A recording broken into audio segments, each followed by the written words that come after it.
Baiklah, pada tahap pertama kita memulai yaitu memasang pada prosesor ya, dimana prosesor akan terpasang pada soket prosesor. Nah, di sini kita harus memperhatikan sudut-sudut dari prosesor itu sendiri ya, yang akan kita kunci seperti ini. Nah, jadi harus benar-benar pas ya. Kalau tidak pas dia tidak akan bisa cocok. Nah, tampilan kikir seperti ini ya. Nah, berikutnya kita akan memasang heatsink fan, di mana di situ ada 4 sudut ya. Nah, seperti ini proses pemasangannya harus sesuai dan pas. Kita tekan, nah terus kita putar pada sudut keempat sisi ya, ke kanan sebanyak 90 derajat. Terus kita tekan ke dalam ya, sehingga dia akan ngepres atau pas posisinya. Nah, ini proses pemasangan heatsink fan pada prosesor. Nah, berikutnya kita akan memasang power dari heatsink fan itu sendiri. Posisinya ada di sini ya. Nah, terus kita rapikan kabel-kabelnya agar mudah pemasangan ya. Berikutnya kita akan memasang RAM ya, dimana RAM ini akan kita pasang pada slot memori ya, atau slot RAM. Nah, di sini kita harus memperhatikan sudut kiri dan kanan pada RAM tersebut ya. Yang akan kita masukkan ya, kita tekan. Nah, untuk yang selesai tadi kita simpan dulu ya, atau kita letakkan pada tempat yang aman. Berikutnya kita memasang yang namanya power supply. Nah, pada power supply ini kita akan memasukkan pada casing PC yang sudah disiapkan, dimana kita harus memasang bautnya ya. Seperti biasa kita menggunakan obeng plus untuk mengencangkan baut tersebut ya. Ada 4 sisi ya yang harus kita lakukan secara bergiliran. Bisa dilihat pada video berikut ini ya. Nah, untuk selanjutnya kita melihat lubang atau posisi yang ada pada motherboard yang akan kita pasang pada casing ya. Nah, sudut-sudutnya harus kita sesuaikan agar posisi lubang pada baut tersebut sesuai dengan yang ada pada motherboard ya. Nah, terus pada panel belakang itu juga harus sesuaikan ya, yang berukuran persegi 4. Nah, jika sudah terpasang seperti ini ya, selanjutnya kita akan memasang baut motherboard itu sendiri ya. Masih sama, kita menggunakan obeng plus untuk mengencangkan ada beberapa sudut pada motherboard ya. Di sini kita menggunakan motherboardnya Asus ya.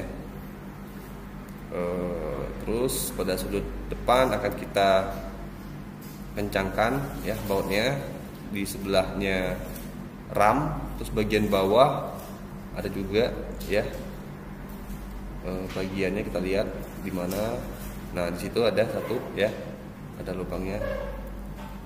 Nah, berikutnya kita akan memasang konektor power ya pada power supply ke motherboard. Nah, ini kita pasang posisinya di sini nih. Tinggal kita tekan ya perlahan sampai kencang pas pada posisinya. Nah, ini proses pemasangannya. Berikutnya kita mencoba memasang yang namanya hard disk. Nah, hard disk itu sendiri kita lihat ada sisi lubangnya ya, yang harus kita paskan pada casing komputer itu sendiri. Nah, kita lihat di situ ada lubangnya kiri dan kanan ya, ada 2. Nah, itu nanti akan kita baut. Tapi kita harus tahu ya, posisi dari hard disk itu sendiri itu jangan sampai terbalik ya. Kalau terbalik nanti proses kerjanya juga beda itu ya. Nah, berikutnya kita akan memasang kabel SATA ya, dari motherboard ke hard disk ya. Kita lihat, nah ini yang SATA-nya yang hard disk sudah terpasang. Berikutnya kita akan memasang pada motherboardnya seperti ini, tinggal ditekan aja sampai dengan pas ya. Nah kita lihat di situ ada sudut untuk sambungan dari power supply menuju ke hard disk. Nah ini berfungsi untuk tegangan ya, tegangan listrik masuk kepada hard disk itu sendiri. Nah kita perhatikan harus terpasang dengan rapi ya dan pas. Nah berikutnya konektor ya, masih sama, ini dari power supply juga yang akan kita masukkan pada motherboard. Nah posisinya ada di sebelah housing fan ya. Nah berikutnya ini pemasangan dari LAN card. Nah LAN card itu akan kita pasang pada slot PCI ya, yang warna putih seperti ini.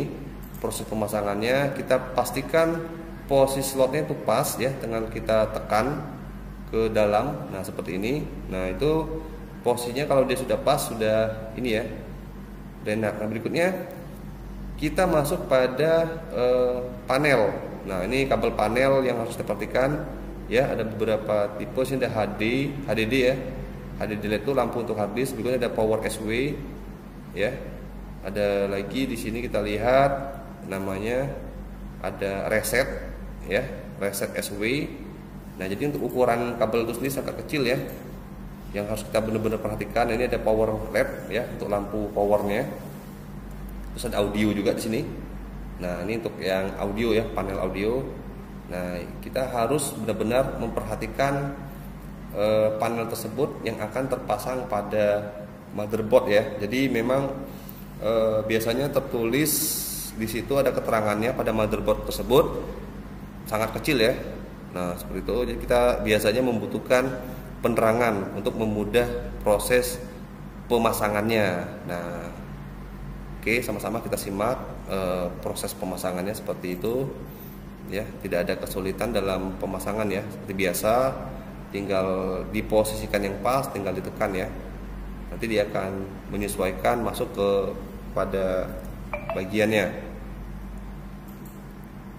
Nah, kita bisa lihat pada video ini secara seksama ya, proses cara pemasangan panel tersebut seperti ini ya. Ini untuk yang reset, kita pasang pada posisinya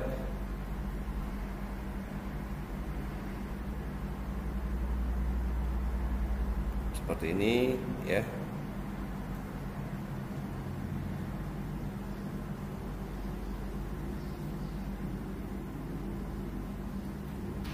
Nah kita harus teliti ya, jangan sampai nanti jika kita salah pemasangan dia tidak berfungsi dengan baik ya, baik itu dari tombol powernya, reset ya, LED-nya, speaker ya, audio maksudnya, dan lain sebagainya.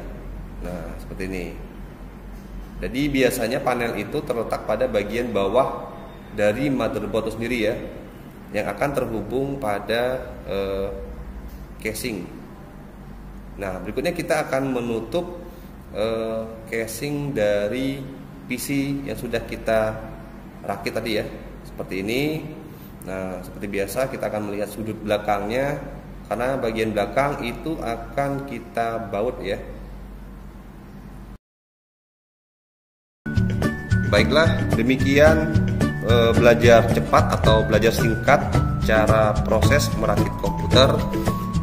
Nanti buat adik-adik mahasiswa yang ingin bertanya atau pengen konsul ya bersama, atau ingin praktek secara pribadi ya, bisa langsung ke bagian laboratorium ya, khususnya di bagian lab jaringan. Nanti akan disiapkan PC-nya. Tapi ingat, buat adik-adik semua atau mahasiswa itu diwajibkan mengikuti protokol kesehatan ya di masa pandemi ini ya. Seperti biasa di laboratorium itu mewujudkan produktivitas dan aman COVID-19 ya di lingkungan laboratorium.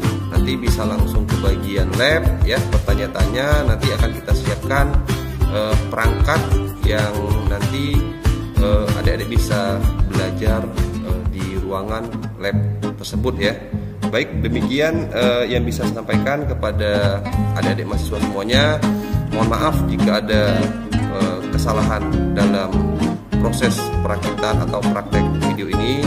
Memang sengaja saya buat secara singkat, nanti adik-adik bisa langsung belajar khusus di bagian lab ya. Saya akhiri proses pembelajaran video ini. Wabillahi taufiq wal hidayah. Wassalamualaikum warahmatullahi wabarakatuh.